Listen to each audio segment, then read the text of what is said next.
श्रमित स्वप्न की मधुमाया में, गहन विपिन की तरु छाया में, पथिक उनिंदी श्रुति में किसने, यह विहाग की तान उठाई। लगी सतृष्ण दीठ थी सबकी, रही बचाए फिरती कब की। मेरी आशा आह बावली, तूने खो दी सकल कमाई। अब जो कविता लिखित रूप में दिख रही है, पहले उसका अर्थ लेते हैं हम। श्रमित यानी श्रम, मेहनत, स्वप्न यानी सपना, मधुमाया यानी मीठा एहसास देने वाला, और गहन विपिन यानी कि गहन मतलब घना, विपिन जंगल, तरु यानी पेड़, छाया यानी छाया, पेड़ की छाया में, पथिक जो राही है, उनिंदी यानी नींद में, श्रुति यानी सुनना, विहाग यानी पक्षी की तान उठाई यानी विहाग यानी जो पक्षी है, पक्षी समूह है जो अपनी मीठी चहचहाहट से गीत सुनाता है जंगल में, यानी कि उसकी जो बोली है लोग उसको मीठे स्वर से ही जोड़ते हैं। तो यह विहाग की तान उठाई। अब एक सीन है जैसे कि श्रमित स्वप्न की मधुमाया में एक मजदूर है या फिर मेहनत करने वाला एक व्यक्ति है जो काम करके थक कर आया है। वो श्रमित जो है वो काम करके थक कर स्वप्न की मधुमाया में सपने में डूबा हुआ है। कहाँ? गहन विपिन की तरु छाया में, गहरे जंगल में एक पेड़ की छाया के नीचे। पथिक उनिंदी श्रुति में किसने? अब वो पथिक जो है वो गहरी नींद में है, पर उसके कान में एक आवाज आती है, यह विहाग की तान उठाई, किसी पक्षी के मीठे गान की या फिर गीत की। अब इसको देवसेना से जोड़ा जाएगा कि जिस तरीके से वो अपने सपनों की जो मधुमाया, यानी उन्हें अपने जीवन में जो इच्छाएं और सुंदर सपने देखे थे उनसे वो थक चुकी हैं, और अपने इस गहरे विपिन यानी घने जंगल के समान जो जीवन है उसकी तरु छाया में, यानी उसमें मिलने वाली वेदना और पीड़ा में वो पथिक की तरह अब गहरी नींद में, यानी कि थक कर अब उससे हार चुकी हैं और अपने जीवन में आगे बढ़ चुकी हैं। लेकिन अब इस वक्त पर, आखिरी समय पर, जब वो अपने जीवन से समझौता कर चुकी हैं, तो इस वक्त पर एक विहाग की मीठी तान सुनाई देती है। और वो मीठी तान क्या है?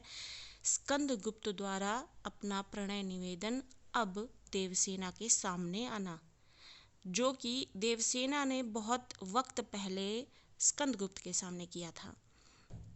अब वो चीज़ दोबारा लौट के आई है।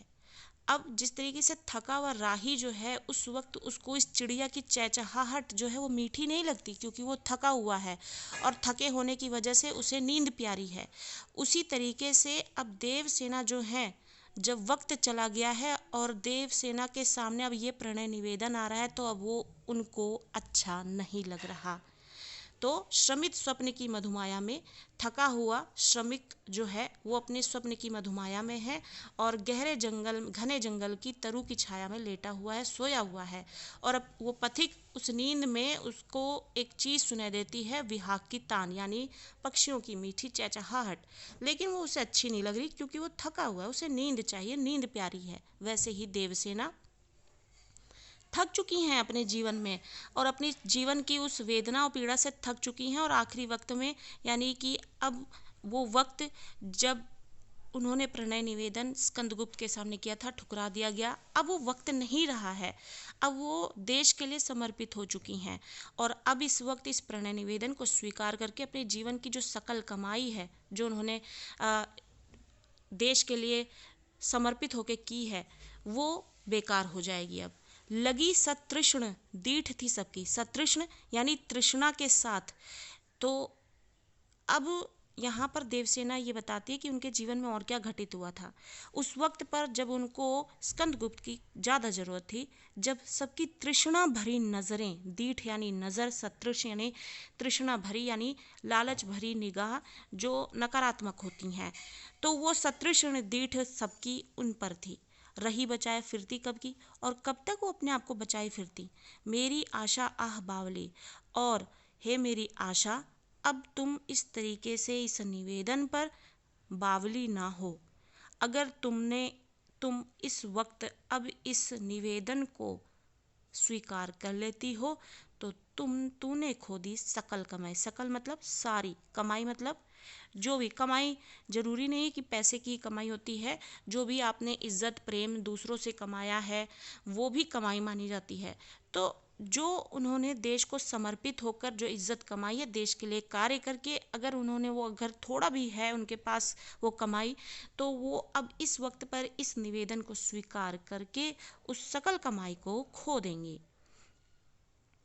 तो एक बार फिर से दोहरा लेते हैं। श्रमित स्वप्न की मधुमाया में, थका हुआ राही यानी श्रमिक स्वप्न की मधुमाया में है, यानी मीठे सपनों में खोया हुआ है।